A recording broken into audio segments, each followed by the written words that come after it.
அதாவது 32ஆம் சங்கீதம் 8ஆம்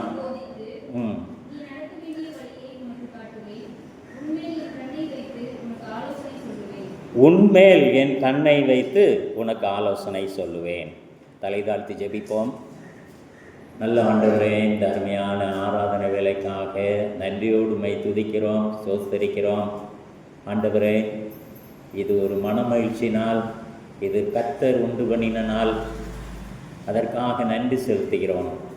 நீர் இந்த நாளை எங்களுக்கென்று ஏற்படுத்தினீர். அதே வேளையில் இந்த நாளை உமக்கென்று நாங்கள் செலவழிக்க வேண்டும், இந்த நாளை உமக்கென்று நாங்கள் அர்ப்பணிக்க வேண்டும். அதற்காக நன்றி செலுத்துகிறோம். ஆண்டவரே, இந்த மாதத்தின் முதல் ஓய்வு நாளில் நாங்கள் சிந்திக்க இருக்கிற இந்த வேத வசனத்தை நீர் எங்களுக்கு கற்றுத்தாரோம். துதி கனமையும் எல்லாவற்றையும் மக்கே செலுத்துகிறோம். இயேசு கிறிஸ்துவின் மூலம் வேண்டிக் கொள்கிறோம் நல்ல பிதாவே, ஆமென். எனக்கு அன்பானவர்களே, இந்த வசனம் மிக அருமையான வசனம். நான் அடிக்கடி சொல்லுகிறபடி ஆங்கில வேதாகமத்தையும் நீங்கள் புரட்டி பார்க்க வேண்டும். ஆங்கில வேதாகமத்தையும் இதே சங்கீதம் 32:8 வாசிக்கின்ற பொழுது இன்னும் அழகாக சொல்லப்பட்டிருக்கிறது. நான் வாசிக்கிறேன். The Lord says, I will guide you along the best pathway for your life. I will advise you, watch over you. I will advise you, watch over you. அழகாக சொல்லப்பட்டிருக்கிறது. Guide you, guide you. இதில் ஒருவேளை ஆங்கிலம் தெரிந்தவர்களுக்கு புரிந்திருக்கும். தமிழில் எப்படி போட்டிருக்குன்னா, நான் உனக்கு போதித்து, ஐ வில் கைட் யூ. அதே நேரத்தில் இரண்டாவது பகுதி விதமாக நமக்கு கற்றுத்தருகிறது. I will advise you, watch over you. I will advise you, watch over you என்று சொல்லப்பட்டிருக்கிறது. என் தமிழில் இதுவும் இன்னும் கொஞ்சம் அழகாக தான் இருக்குது. உன்மேல் என் கண்ணை வைத்து உனக்கு ஆலோசனை சொல்லுவேன். அல்லேலூயா. அப்போ இந்த ரெண்டாவது பகுதியிலிருந்து நாம் கற்றுக்கொள்கிற காரியம் என்னவென்றால், இந்த மாதம் முழுவதும் ஆண்டவர் இயேசு கிறிஸ்து தமது கண்ணை நம்மேல் வைத்து எப்போதும் பார்த்து கொண்டே இருக்கிறார். அல்லேலூயா. எப்போதும் பார்த்து கொண்டே இருக்கிறார். யாரை எப்போதும் பார்த்து கொண்டிருப்போம்? நம்ம சின்ன குழந்தை இப்போ தான் நடக்க படிக்குது. நம்முடைய ஆலயத்தில் கூட நம்ம அடிக்கடி பார்த்துருப்போம். இந்த வாசல் படியில் போய் நின்று விட்டது என்றால் நம்ம என்ன ஓடுவோம்? பெற்றோர் பார்ப்போம். ஒருவேளை ஆராதனையில் கலந்து கொண்டு தான் இருக்கிறோம், செய்தியை கேட்டுக்கொண்டு தான் இருக்கிறோம், பாடல் பாடிக்கொண்டு தான் இருக்கிறோம், ஜெபித்து கொண்டு தான் இருக்கிறோம். ஆனால் நடக்க பயின்ற ஒரு குழந்தை வாசல் படியில் சென்று விட்டதென்றால் உடனடியாக ஓடி அதை என்ன செய்கிறோம்? தூக்குறோம். அப்போ 24 மணி நேரமும் அந்த நம்முடைய கண் அந்த குழந்தையின் மீது இருக்கிறது. அப்படி தானே? விழுந்துடக்கூடாது, படியிலிருந்து விழுந்துடக்கூடாது. ரோடு இருக்குது, சாலை இருக்கின்றது, அதில் வண்டிகள் போகும் வரும். எனவே நாம் மிக கவனமாக இருக்கிறோம் ஒரு சின்ன குழந்தையை வளர்ப்பதற்கு. வீட்டிலும் அப்படி தான் இருப்போம். அப்படி தானே? ஒருவேளை கேஸை திறந்து விட்டுறக்கூடாது, வெளியில் போயிடக்கூடாது அப்படின்னு சொல்லி ரொம்ப கவனமாக இருப்போம். அப்படி தானே? அதை போல் இயேசு கிறிஸ்துவும் நம்மீது 24 மணி நேரமும் கண்ணை வைத்து ஆலோசனை சொல்லிக்கொண்டே இருக்கிறார். அல்லேலூயா. இதான் இந்த மாதத்திற்குரிய ஆசீர்வாதமான வார்த்தை. நடக்க வேண்டிய வழியை நமக்கு காட்டுவது மாத்திரமல்ல, உன்மேல் என்னை கண்ணை வைத்து உனக்கு ஆலோசனை சொல்வேன். Watch over you. உன் மீது நான் கவனித்து கொண்டே இருப்பேன், வாட்ச் பண்ணிக்கிட்டே இருப்பேன். வாட்சிங்கிற அதாவது வாட்ச் கவனித்தல், அந்த கவனித்து கொண்டே இருப்பேன் என்று சொல்லப்படுகிறது. முதலாவதாக நாம் பார்க்கிறோம், கைட் யூ அப்படின்னு போடப்பட்டிருக்கிறது. நான் உன்னை என்ன செய்வேன்? வழி நடத்துவேன் என்று சொல்லப்படுகிறது. அன்பானவர்களே, ஆண்டவருடைய வழி நடத்துதல் கடந்த 6 மாதங்கள் நம்மோடு கூட இருந்தது. இந்த 7வது மாதத்திலும் ஆண்டவர் சொல்லுகிற காரியம், நான் உன்னை தொடர்ந்து என்ன செய்வேன்? வழி நடத்துவேன் என்று சொல்கிறார். நான் உன்னை லீட் பண்ணுவேன், அதே நேரத்தில் உன்னை டைரக்ட் பண்ணுவேன். ஏன்னா டைரக்ட் பண்ணிக்கிட்டே இருப்பேன். நீ இப்படி போகணும், இப்படி செய்யணும், இதை செய்யணும், அப்படி செய்யணும் அப்படின்னு என்ன செய்வேன்? டைரக்ட் பண்ணிக்கிட்டே இருப்பேன். அதே நேரத்தில் நான் உனக்கு என்ன செய்வேன்னா, அசிஸ்ட் சம்ஒன் அலாங் எ பாத். யாராவது நமக்கு உதவி செய்கிறாங்கல்ல பாதையில், என்ன சொல்கிறாங்க, இந்த பாதையில் போகாதீங்க, இதில் வேலை நடக்கு, பாதியில் அடைச்சி வச்சுருக்காங்க, அதனால் இந்த பாதையில் போயிருங்க, அல்லது இந்த பாதையில் போகாதீங்க, இதில் குண்டும் குழியுமா இருக்குது, வேறு மார்க்கமாக போயிருங்க அப்படின்னு சொல்கிறாங்கல்ல. அந்த மாதிரி அது உதவி செய்கிறவங்க. அந்த மாதிரி இயேசு கிறிஸ்து நம்மோடு கூட இருந்து நமக்கு என்ன செய்கிறார்? உதவி செய்கிறார், அசிஸ்ட் பண்ணுகிறார், உதவி செய்கிறார். அல்லேலூயா. இயேசு கிறிஸ்து நமக்கு உதவி செய்கிறார், வழி நடத்துகிறவர், அதே நேரத்தில் டைரக்ட் பண்ணுகிறவர், அதே நேரத்தில் நமக்கு உதவி செய்கிறவர். ஏன்னா நம்ம சரியான பாதையில் போகணும்ல, அதனால் அவர் என்ன செய்கிறார்? உதவி செய்கிறார். பிரியமானவர்களே, 2 காரியங்களை மிக விரைவாக சிந்தித்து நாம் முடிவு செய்வோம். முதலாவதாக, நான் போதிப்பேன் என்று இந்த வசனம் சொல்லுகின்றது. நான் போதிப்பேன். போதிப்பேன் என்றால் என்ன? நான் கற்றுக் கொடுப்பேன். நான் என்ன செய்வேன்? கற்றுக் கொடுப்பேன். பிரியமானவர்களே, அழகாக ஒரு பழமொழி சொல்வார்கள்ல, கற்றது கைமண் அளவு, கல்லாதது உலகளவு அப்படின்னு நம்ம கேள்விப்பட்டிருக்கோம். அதை போல் ஒருவேளை கற்றுக் கொடுப்பது சாகிற வரைக்கும் இருந்து கொண்டே இருக்கணும். நான் முற்றிலும் கற்று தேர்ந்தவன் என்று சொல்வதற்கு இல்லை. ஏதாவது காரியங்களில் நம்ம கற்க வேண்டிய சூழ்நிலை இருக்க தான் செய்யும். அது வயோதிபர்களாக இருந்தாலும் சரிதான், சிறியவர்களாக இருந்தாலும் சரிதான், அதிகம் படித்தவர்களாக இருந்தாலும் சரிதான், கற்றுக்கொள்ள வேண்டிய சூழ்நிலை எப்போதும் இருந்து கொண்டே தான் இருக்கும். இயேசு கிறிஸ்து அதை நமக்கு கற்றுக் கொடுக்கிறார். எடுத்தவர்கள் வேகமாக வாசியுங்கள். யோவான் 16ஆம் அதிகாரம் 8ஆம் வசனம். யோவான் 16:8.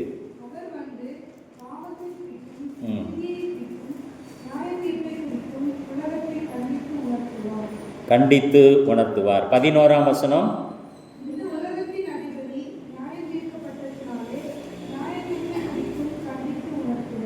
பிரியமானவர்களே, ஒருவேளை கற்றுக் கொடுக்கும் போது அநேக காரியங்களை கற்றுக்கொள்கிறோம். அதே நேரத்தில் சில கண்டிஷன் சொல்லுவாங்க, நிபந்தனைகள் சொல்லுவாங்க. இப்படி செய்யக்கூடாது, அப்படி செய்யக்கூடாது, அது நல்லதல்ல அப்படின்னு சொல்லுவாங்க. அது மட்டும் நமக்கு என்ன செய்யாது? கஷ்டப்பாக இருக்கும். அதே போல தான் இந்த யோவான் 16ஆம் அதிகாரம் 8ஆம் வசனமும் 11ஆம் வசனமும் நமக்கு கற்றுத்தருகிறது. அவர் பாவத்தை குறித்தும் நீதியை குறித்தும் நியாய தீர்ப்பை குறித்தும் உலகத்தை கண்டித்து உணர்த்துவார். இந்த உலகத்தின் அதிபதி நியாயம் தீர்க்கப்பட்டதினாலே நியாய தீர்ப்பை குறித்து உணர்த்துவார், கண்டித்து உணர்த்துவார் என்று நாம் பார்க்கிறோம். பிரியமானவர்களே, தேற்றவாளன் வருவார். நான் போகிறேன், மீண்டுமாக வருவேன், நான் போகிறபடியினாலே நீங்கள் வருத்தப்பட வேண்டாம், தேற்றவாளனை உங்களுக்கு என்ன செய்வேன்? அனுப்புவேன். அந்த தேற்றவாளன் பாவத்தை குறித்தும் நீதியை குறித்தும் நியாய தீர்ப்பை குறித்தும் உலகத்தை கண்டித்து உணர்த்துவார். பிரியமானவர்களே, நாம் எப்படி கற்றுக்கொள்கிறோம்? ஆவிக்குரிய வாழ்க்கையிலே வேதத்தை வாசிப்பதின் மூலமாக கற்றுக்கொள்கிறோம், ஆலயத்திலே செய்தியை கேட்பதின் மூலமாக நாம் கற்றுக்கொள்கிறோம், அல்லது தொலைக்காட்சியிலே ஆண்டவருடைய வார்த்தையை கேட்பதின் மூலமாக நாம் கற்றுக்கொள்கிறோம். இவ்விதமாக நாம் கற்றுக்கொள்வது நம்முடைய ஆவிக்குரிய வாழ்க்கையினுடைய நலனுக்காக. பிரியமானவர்களே, இவ்விதமாக நாம் கற்றுக்கொள்ளும் போது அதை கடைபிடிக்க வேண்டும் என்று அறிந்து கொள்ள வேண்டும். கண்டிப்பாக 100க்கு 100 அதை கடைபிடிக்க வேண்டும். சுவிசேஷங்களிலே மத்தேயு எழுதின நற்செய்தி நூல் 5ஆம் அதிகாரம் 6ஆம் அதிகாரம் 7ஆம் வசனத்தை 7ஆம் அதிகாரம் முழுவதையும் நாம் வாசிக்கின்ற பொழுது மலை பிரசங்கத்தை பற்றி நாம் அறிந்து கொள்கிறோம். இயேசு தமது வாயை திறந்து உபதேசித்து சொன்னது என்னவென்றால் என்று அந்த பகுதி 5ஆம் அதிகாரம் 1ஆம் வசனம் 2ஆம் வசனத்தை நாம் வாசிக்கின்ற பொழுது அறிந்து கொள்கிறோம். அப்போ இயேசு கிறிஸ்து தமது வாயை திறந்து அவர்கள் கற்றுக் கொடுக்கிறார்.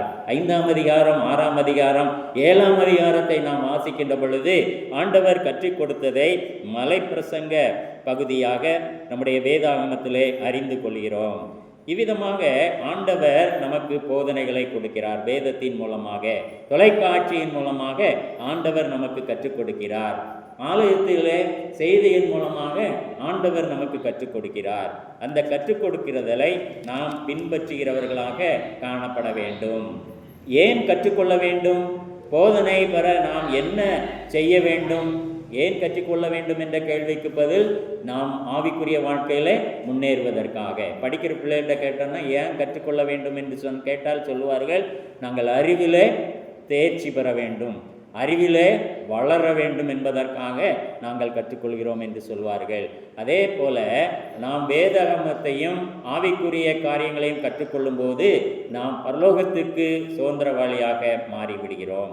போதனையை பெற நாம் என்ன செய்ய வேண்டும்? நாம் இந்த போதனையை பெற காத்திருக்க வேண்டும், ஆண்டவருடைய பாதப்படியிலே காத்திருக்க வேண்டும். இந்த மலை பிரசங்கம் மத்தேயு 5ஆம் அதிகாரம் முதல் 2 வசனங்களை யாராவது வாசியுங்கள். கண்டு ஏறினார், உட்கார்ந்த பொழுது அவரிடத்திலே வந்தார்கள். யார் வந்தா? அவருடைய சீசர்கள் இயேசுநாதரிடத்திலே வந்தார்கள். பிரியமானவர்களே, அவர் உட்கார்ந்த பொழுது அவருடைய சீசர்கள் எல்லாரும் அவரிடத்திலே வந்தார்கள் என்று பார்க்கிறோம். அவர் பாதப்படியிலே அமர்ந்தார்கள். எனக்கு அன்பானவர்களே, நாமும் இந்த நாள் ஓய்வு நாள் நாம் வீட்டிலே இருக்காமல் ஓடோடி வந்திருக்கிறோம். ஆண்டவருடைய பாதப்படியிலே இன்று எனக்கு என்ன வார்த்தை கிடைக்கப் போகிறது?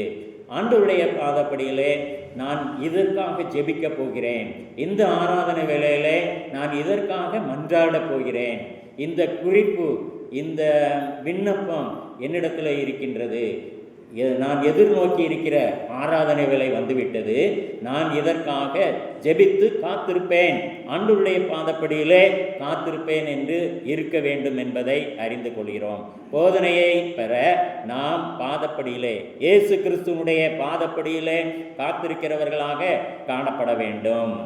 அதே நேரத்தில் இரண்டாவதாக காத்திருந்தால் மட்டும் போதாது, வேதத்தை வாசிக்கின்ற பொழுதும் செய்தி கேட்கின்ற பொழுதும் அதை நாம் உள்வாங்க வேண்டும், அதை ஏற்றுக்கொள்ள வேண்டும் என்பதாக கற்றுக்கொள்கிறோம். அதுதான் நமக்கு ஆசீர்வாதமாக இருக்கும். அதை ஏற்றுக்கொள்ள வேண்டும், அதை உள்வாங்க வேண்டும், அதை நாம் நமக்கு சொந்தமாக்கி கொள்ள வேண்டும். இதில் எனக்கு ஆவிக்குரிய பலன் என்ன?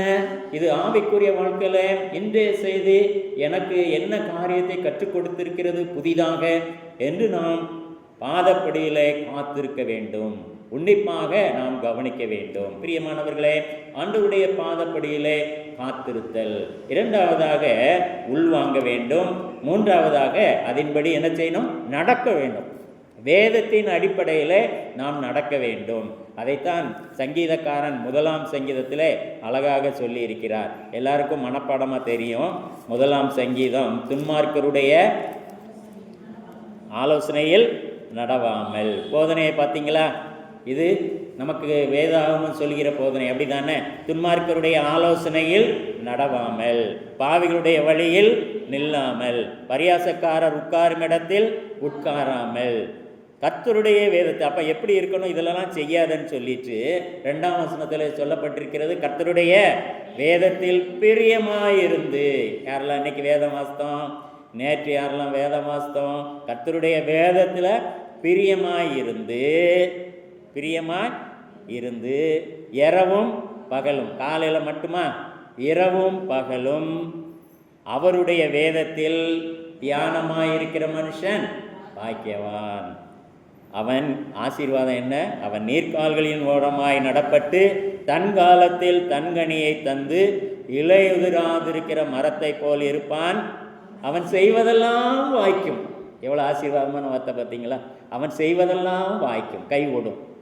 அவனுக்கு ஃபெயிலியரே இல்லை, அவனுக்கு தோற்றங்கிற சங்கதியே சாப்டரில் இல்லை.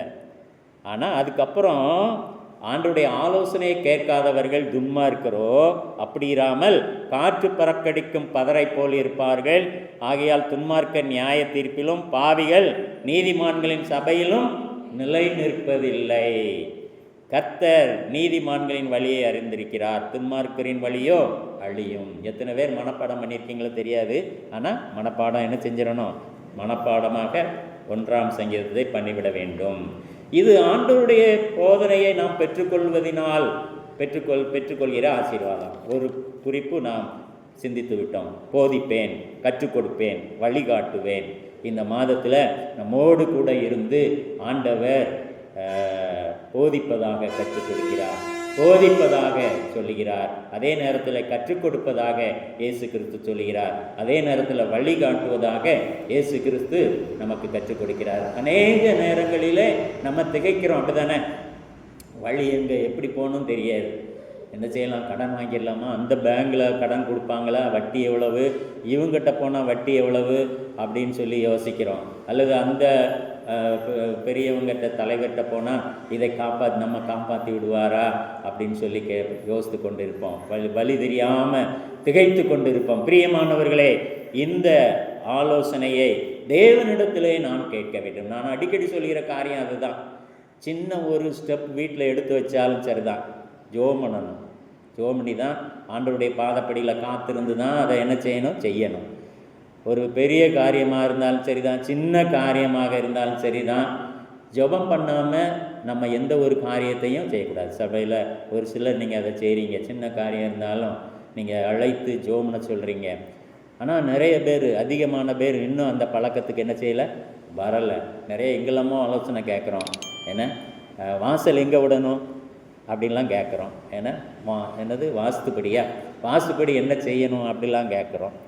ஆனால் ஜெபம் பண்ணோமா, ஏசாமிகிட்ட கேட்டோமா, அதுதான் தெரியல. ஏன்னா ஏசாமிகிட்ட முதல்ல என்ன செய்யணும், வாசல் எங்கே விடணும், கெட்ட ஆரம்பிக்கலாமா அப்படின்லாம் என்ன செய்யணும், ஏசப்பாட்ட நம்ம முதல்ல கேட்கணும். முதல்ல ப்ரேயர், ஜெபம்.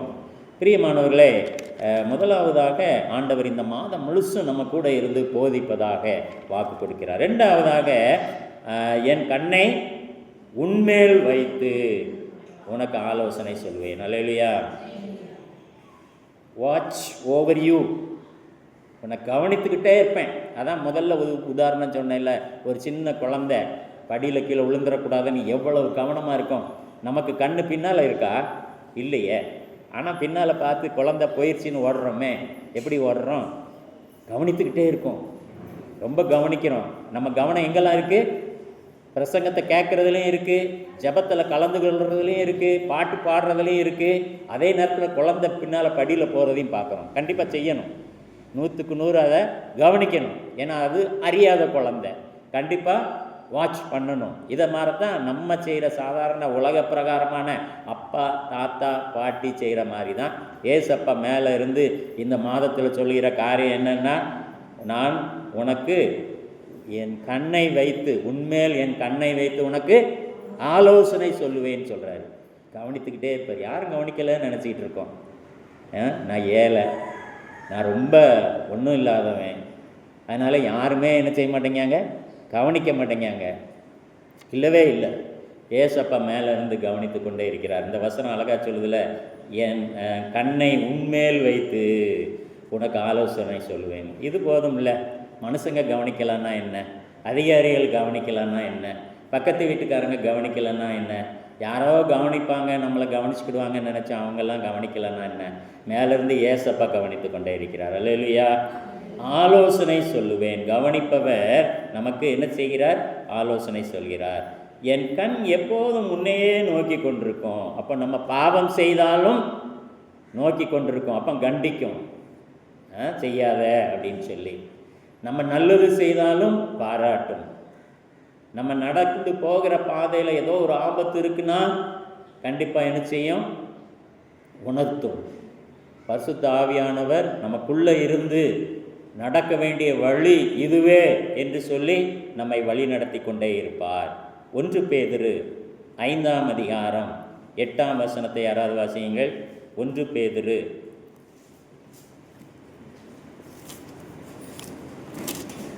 5ஆம் அதிகாரம்.